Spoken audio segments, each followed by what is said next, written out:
Hey, Ray. Got a man named Dr. Feelgood. Oh, yeah. Up and drinks their own haze in my ear. His name is Dr. Feelgood in the morning. Taking care of business. It's really this man's game.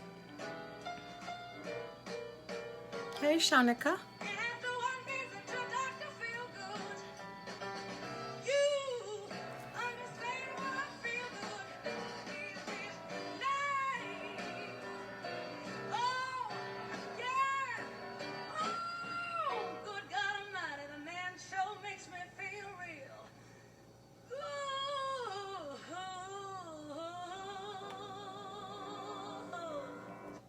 All right, now, Miss Aretha Franklin, she got her man named Dr. Feelgood. Now, what we're talking about tonight is Eastern medicine versus Western medicine. And the way she was singing, she said just a trip to Dr. Feelgood will make you feel all right. So, I don't know. Anyway, I want to say I do not own the rights to that music. And anything that I say is for entertainment purposes only, all right? So which is better, Eastern medicine or Western medicine?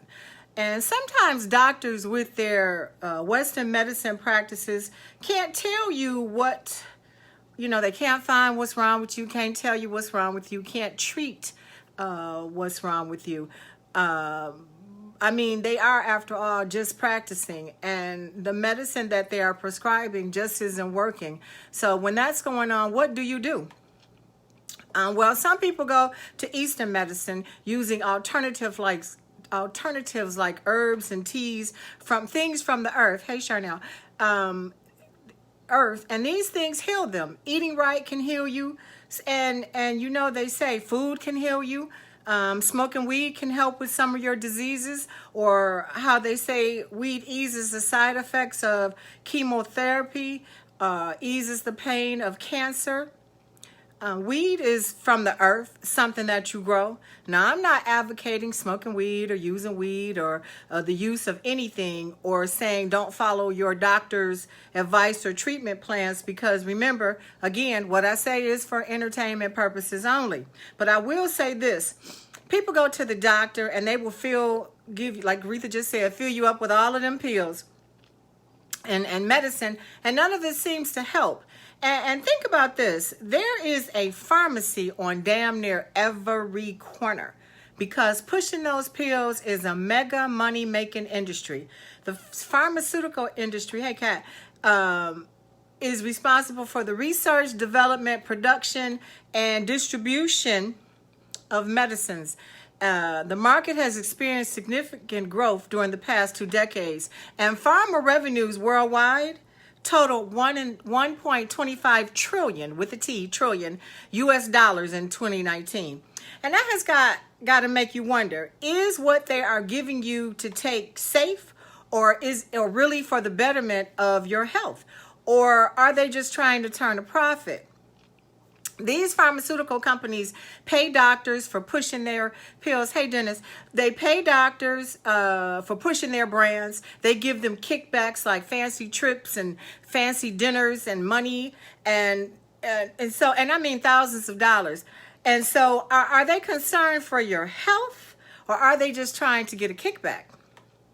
Now, this makes me wonder, do we need all this medicine when just eating right can cure you of a lot of diseases? Just changing your diet and exercising can help cure you. And I always say diet and exercise can keep that thing hard and can keep that kitty wet. And even in Western medicine, the first thing out of your doctor's mouth is you need to change your diet. Lose 20 pounds and exercise. It'll lower your blood pressure, help with heart disease and diabetes. So healing yourself is within your reach. And looking to Eastern medicine is probably a better way to go. Now, I have diabetes. No, you know what? Let me rephrase that. Diabetes is trying to get me, and I am doing what the doctor says, and my numbers are not dropping. And first thing out of his mouth is, well, I'm going to put you on insulin. And I'm not taking that shit. Once you start it, that is a downward spiral. And from there, there's nowhere else to go but more medicine. Once you put that poison in your body, there's no coming back from that, I don't think.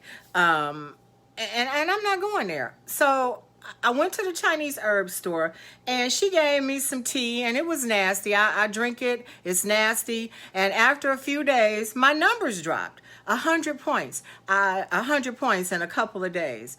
But I'm not going to stop taking my meds, but I am monitoring how I feel, which I've never felt bad.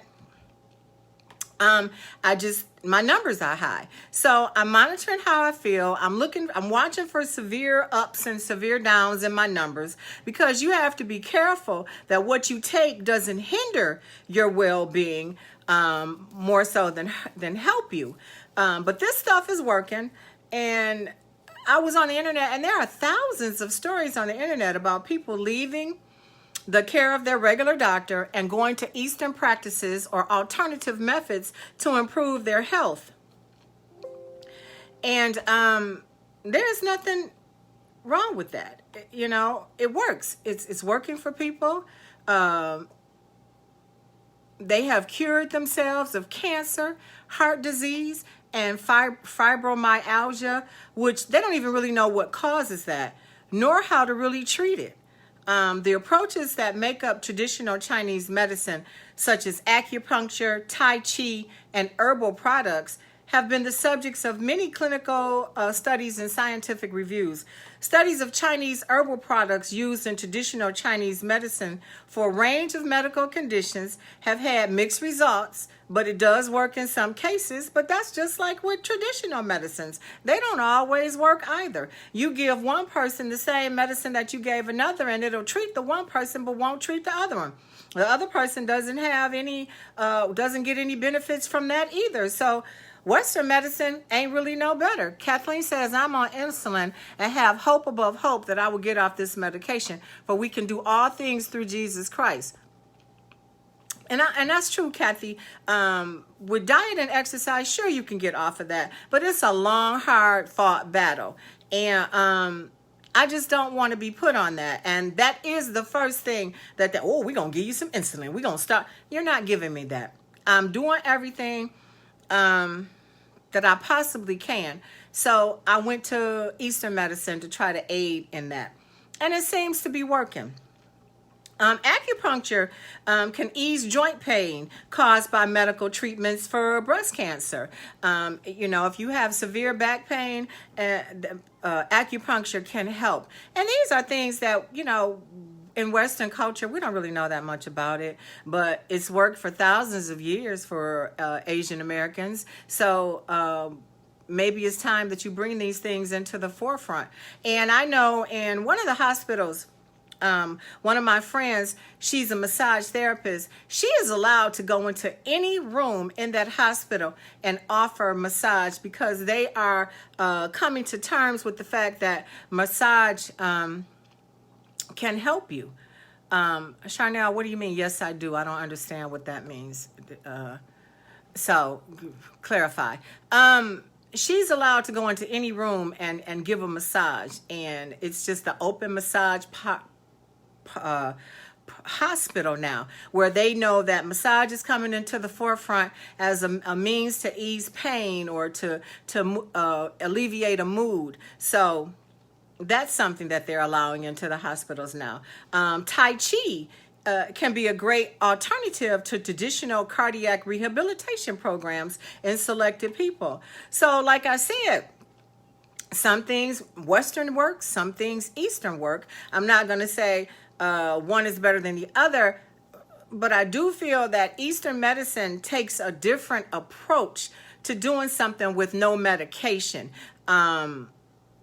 An herb or a tea or acupuncture. These are things that relieve stress. The acupuncture and the Tai Chi relieve stress in your body. And I think if you're stress free and your mind is at ease, that does alleviate pain. So all treatments, Eastern or medicine. Oh, chronic back.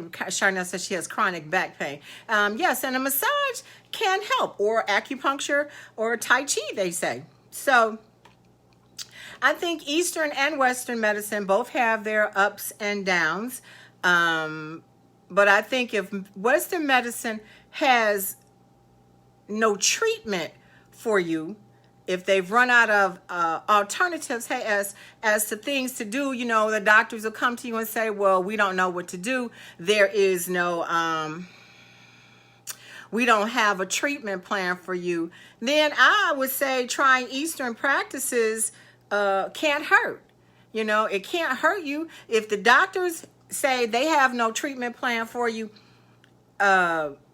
Eastern practices would probably be a good alternative to look for. And again, I say diet, exercise, weed smoking. I'm noticing this too. There may be a pharmacy on every corner, but the weed stores are catching up. If you drive down 8 Mile, there is one damn near on every corner as well. So that's something to think about too. The doctor asked me, because my blood pressure is so low, the nurse actually asked me, do I smoke weed? And I'm like, well, no. But then that told me right there that weed lowers blood pressure. So if you're looking for a reason to smoke weed, there you go. If you have high blood pressure, I ain't saying just go out there and start smoking, but if you have high blood pressure, smoking some weed, I guess, could lower it. My numbers are really low, and they always have been. So, and in a black woman my age, that's not a miracle, but that's unusual, because most black women over 40 have high blood pressure. That's from the salt and, not a good diet. But I have a really good diet, which is why I don't understand why the diabetes just won't go away. So, that's something that I'm working on, and that's all we can do. Diet, exercise, eating properly is a really good one. You can cure yourself with food. It just takes a little research and a little, planning to get it done. I mean, I don't eat meat. I'm not saying that that's a good thing or a bad thing, but I can see where it helps. And this is kind of on topic, but kind of off topic.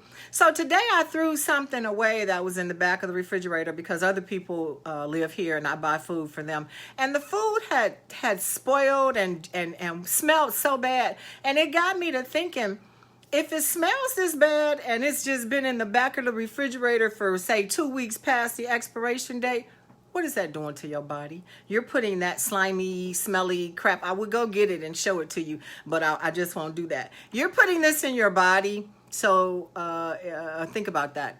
That smell is going into your body, and that is probably why your poop smells so bad, because you put that crap in there, and I mean, it deteriorated and it smelled like crap. All right, I'm sorry, but I just had to bring that up because it was a thought. All right, so I'm gonna leave it at that. Kind of, sort of say, I will say this: do your research, no matter what. Don't just let the doctors just keep giving you a whole bunch of pills and medicine. Be involved in your treatment and your health. When I do go to the doctor and he says he wants to give me some type of medicine, he used to be like, oh, I'm going to just give you this. But now he knows he can't come at me like that. You have to tell me what this is for, what this is going to do, what are the side effects, why should I be taking it?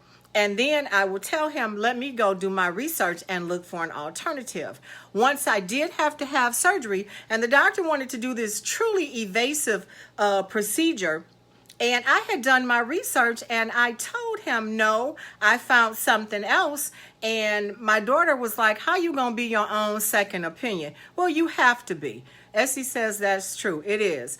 You have to be your own health advocate for yourself. This is your body. You only have one. You don't get another one. You have to take care of it. And if Western medicine can't save you or help you, then you need to move on to Eastern medicine or something. If there's no cure for you, then move on to something else. Cure yourself. I've read where people have done it. They have cured themselves. So you're your own health advocate, and take care of yourself. That's pretty much the best thing that I could say on that. Don't let them give you a whole bunch of pills. Be involved in the treatment of your health. Be involved in your treatment and your health. Take care of your body. All right?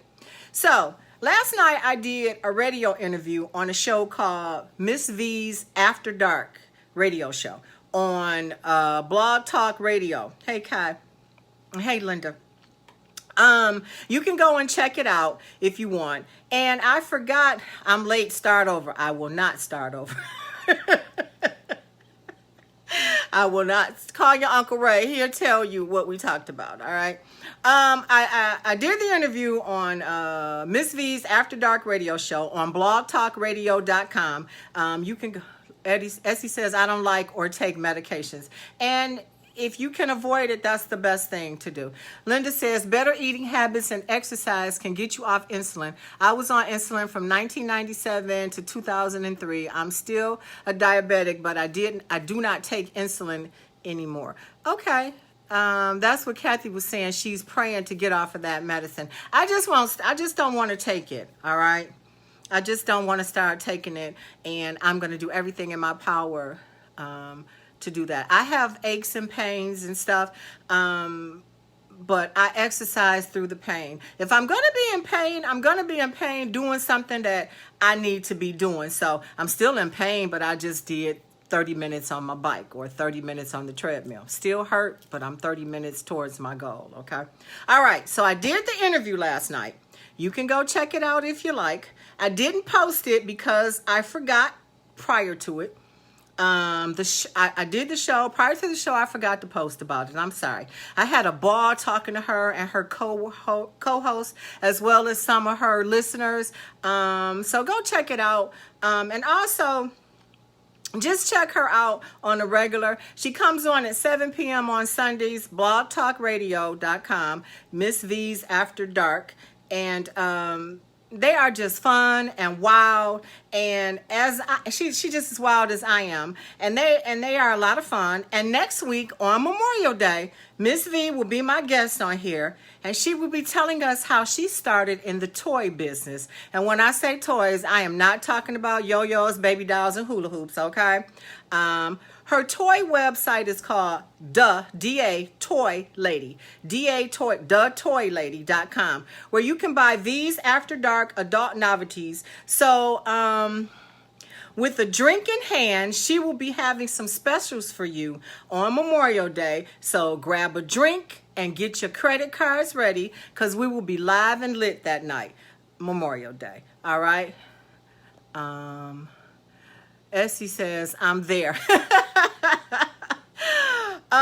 Yeah, we will be having a good time. So I will be on Memorial Day, and I'm bringing you a Memorial Day sale. She's going to have some special, Kaisha said, y'all nasty. Okay. Oh, I'm not even going to comment. I was going to say something, but I'm not even going to comment. All right. So, okay, don't forget to get copies of my book, Ain't Always for Apple. Set your book filter, because if you don't, it will bring up everything with the word Apple in it.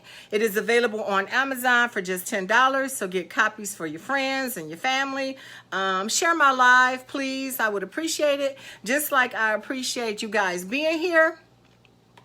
So thank you. And make sure you guys are staying safe. The virus is still going on, even though they have lifted the mask mandates for fully vaccinated people.